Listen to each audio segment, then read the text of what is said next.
आज नमाज जुम्मा में इमाम साहब खुतबा दे रहे थे और माशाल्लाह उन्होंने ज़बरदस्त खुतबे में बताया माँ बाप के हुकूक़ के मुतालिक। तो वहीं बैठे बैठे बस वो तकरीर कर रहे थे और मेरा जहन जो था वो पुराने मोहल्ले की तरफ चला गया। खासी पुरानी बात है और बस एक कहानी सी याद आ गई मुझे, वो तुम लोगों को सुनाता हूँ। उसमें ज़ाहिर है एक माँ बाप के हुकूक़ और माँ बाप के क्या कहते हैं, कितनी क्या कहते हैं अल्लाह ताला ने ताकीद की कुरान शरीफ में, उसके मुतालिक ये कहानी से बनाई है मैंने। है बहरहाल वाक़यात ये सारे सच्चे, लेकिन उनको कहानी का ताना बाना दे दिया है मैंने। पुराने मोहल्ले की कहानी है ये हमारे। नजमा सुनती हो, आज सलीम फिर अपने बाप से लड़ रहा था। बाबा ने घर में दाखिल होते ही अम्मा को मुखातिब किया, मैं दोपहर को तो उनके घर से होके आई हूं, सब ठीक था, फिर क्यों लड़ रहा है? हाँ, आपा ये ज़रूर कह रही थी कि वकील साहब को बोलो कि सलीम को समझाएं, हर वक्त बाप से बहस करता रहता है और मेरी तो कोई बात सुनता ही नहीं। कब से बाहर का बल्ब फ्यूज़ पड़ा है, मगर मजाल है जो बदल वाले, कितनी मर्तबा कह चुकी हूँ। और मैं पढ़ाई में गुम सोच रहा था कि सलीम क्यों अपने माँ बाप से लड़ता रहता है। एक दफ़ा मुझसे कह रहा था, कितनी मर्तबा बड़े मियाँ को कह चुका हूँ मुझे साइकिल दिला दो, मगर उनको अपनी पान छालिए से फुर्सत मिले तो मेरी बात पे ध्यान देना। मुझे बड़ा गुस्सा आया था। मैंने कहा था, माँ बाप से ऐसे बात नहीं करते हैं, तुम्हारे बाबूजी हैं। कहने लगा, तुमको धूप में दही लेने मार्केट जाना पड़े ना, फिर तुमको पता चले। तो मैंने उसको बोला था, भाई मैं भी तो घर के काम करता हूँ, अम्मा अब्बा जो भी बात बोलते हैं, काम बोलते हैं, मैं फौरन करने की कोशिश करता हूँ। और तुम तो पढ़ते भी नहीं हो सही तरीके से, पिछले साल भी फेल हो गए थे तुम। अबे यार दानिश, पढ़ के क्या करना है, कौन सी अच्छी नौकरी मिल जानी है? मैं तो भाई कारोबार करूंगा, साफ बात है। और मैं बाबूजी से भी बोलता रहता हूँ मुझे कारोबार करा दें, भाई माल बनाऊंगा, माल, साफ बात है। उसको समझाना बहुत मुश्किल था सलीम को, और ख़ास तौर से वो अपने बाप के साथ इतनी बहस करता था कि सबके सामने उनको खरी खरी सुना देता था।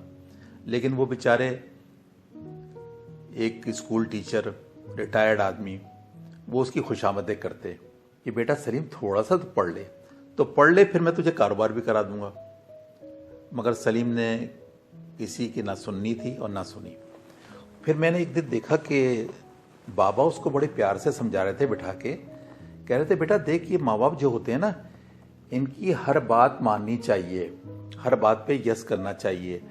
हो सकता है कोई बात बुरी लगे तो खामोश हो जाओ। चल मेरी बात का तुझे एतबार नहीं ना, तू जाके मस्जिद के मौलवी साहब से पूछ ले कि अल्लाह ताला ने कितनी ताकीद करी है माँ बाप के लिए।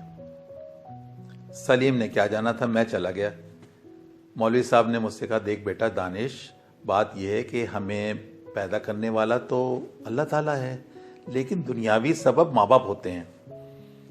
ये बात मेरे जहन में इतनी बैठ गई कि मैं माँ बाप से अपने शदीद मोहब्बत करता था। मेरे बाबा एक नामी गिरामी वकील थे, मोहल्ले में उनकी बहुत इज्जत थी। वो झूठे केसेस नहीं लेते थे, ना जालिम का साथ देते थे। मुझसे कहते थे, बेटा दानिश तू पढ़ लिख कर ला की औला तालीम के लिए बाहर चला जा। यही वजह थी, मैं मेहनत करते करते पढ़ने के लिए बाहर चला गया। माँ बाप की मोहब्बत का अजीब आलम था। रात को जब तक मैं अपने माँ बाप से घर में बात ना कर लेता, मुझे चैन नहीं आता था। उसके बाद क्या कहते हैं, बाबा ने काम उनका बढ़ता गया, उन्होंने बहुत अच्छा सेटअप बना लिया और अपना घर भी हमने पुराने मोहल्ले से दूसरी जगह पे चेंज कर लिया। मैं पाकिस्तान वापस आया तो बाबा को असिस्ट करना शुरू कर दिया। बाबा मुझसे कहते थे, दानिश बेटा वकालत को पेशा ना बनाना, इबादत बना लेना। मैंने बाबा की बात गिरह में बांध ली और मेहनत करते करते न सिर्फ मैंने नाम कमाया, बल्कि दिलों में भी मुकाम बनाता चला गया। फिर पैरों की तकलीफ ने अम्मा को व्हीलचेयर पे लाकर बिठा दिया मैं ऑफिस से घर आता तो मगरिब की नमाज के बाद अम्मा को सैर के लिए पार्क लेके चला जाता। मेरा बेटा उमैर भी साथ होता, वो भी व्हील चेयर चला रहा होता। शायद माँ बाप की मोहब्बत का सिलसिला नस्ल दर नस्ल चल निकला था। मेरी अभी भी वही आदतें थीं, रात को बाबा को बिठा के सर पे उनकी मालिश करना, और ये देखा देखी उमैर मेरे सर पे आकर खड़ा हो जाता और हंसते हुए कहता, बाबा चंपी कर दूं?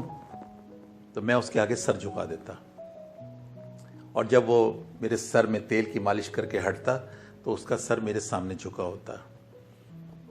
मैं ढेर सारी उसको दुआएं देता, प्यार करता, और मुझे कासिम अली शाह की वो बात याद आ जाती कि जिसमें उन्होंने कहा था कि माँ बाप से दुआओं के लिए ना कहो, हरकतें ऐसी करो कि माँ बाप खुद दुआएं दें।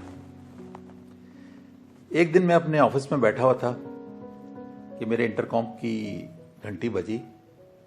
बाबा मुझे बुला रहे थे। मैं उनके कमरे में गया, मैंने सलाम किया, जी बाबा। उनके सामने एक शख्स बैठा हुआ था। अरे भाई, तुमने सलीम को नहीं पहचाना? मैंने गौर से उस शख्स की तरफ देखा। जमाने की नशेब व फराज से गुजरता हुआ वो सलीम ही था।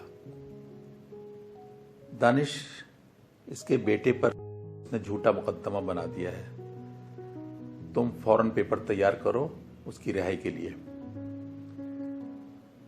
क्या हुआ सलीम? मैंने सलीम से पूछा। वो उठा, मेरे गले लगा और रोना शुरू कर दिया। मैंने उसका हाथ पकड़ा, अपने चेम्बर में लेके आ गया। मैंने पानी का गिलास भर के उसके सामने रखा, उसको बिठाया। ये सब क्या हुआ सलीम? कैसे तुम्हारे बेटे को पकड़ लिया? दानिश भैया, मेरा बेटा अपने दोस्तों के साथ होटल पे बैठा हुआ था, छापा मारा और दूसरे लड़कों के साथ उसको भी गिरफ्तार कर लिया और डकैती का झूठा मुकदमा बना दिया।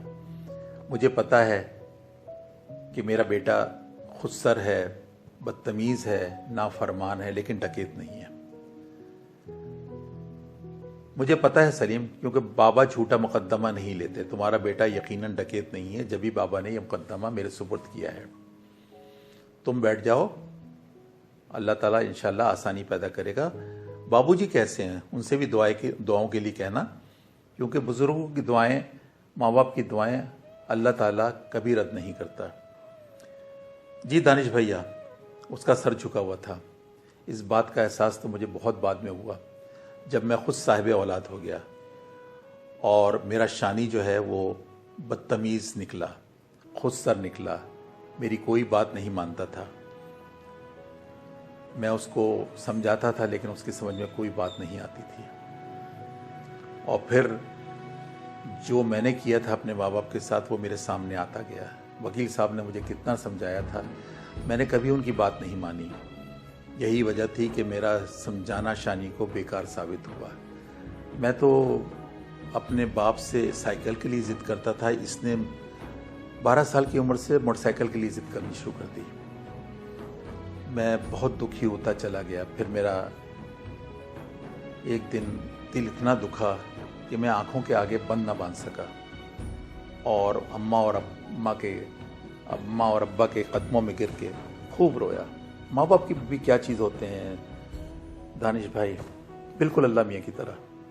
2 कतरे आंसू के बहा दो, वो सब माफ़ कर देता है। बिल्कुल ऐसे ही माँ बाप अपने औलाद की आंखों में आंसू नहीं देख सकते। मैंने जो गिलास पानी का भर के उसकी सामने रखा था, उससे ज़्यादा पानी उसकी आंखों से बह चुका था। मुझे पता था कि जो औलाद अपने माँ बाप को हज की नीयत से देखती है और उनके हर अहकाम को बजा लाती है, वो हवाओं में उड़ती है, क्योंकि थामने का वादा वहाँ पे अल्लाह का है। और वही अल्लाह कुरान शरीफ में 5 बार अपने जिक्र के साथ साथ माँ बाप के हुकूक का भी जिक्र करता है। अगर आपको ये हमारी वीडियो अच्छी लगी तो इसे लाइक करें, सब्सक्राइब करें और शेयर करें। Thank you.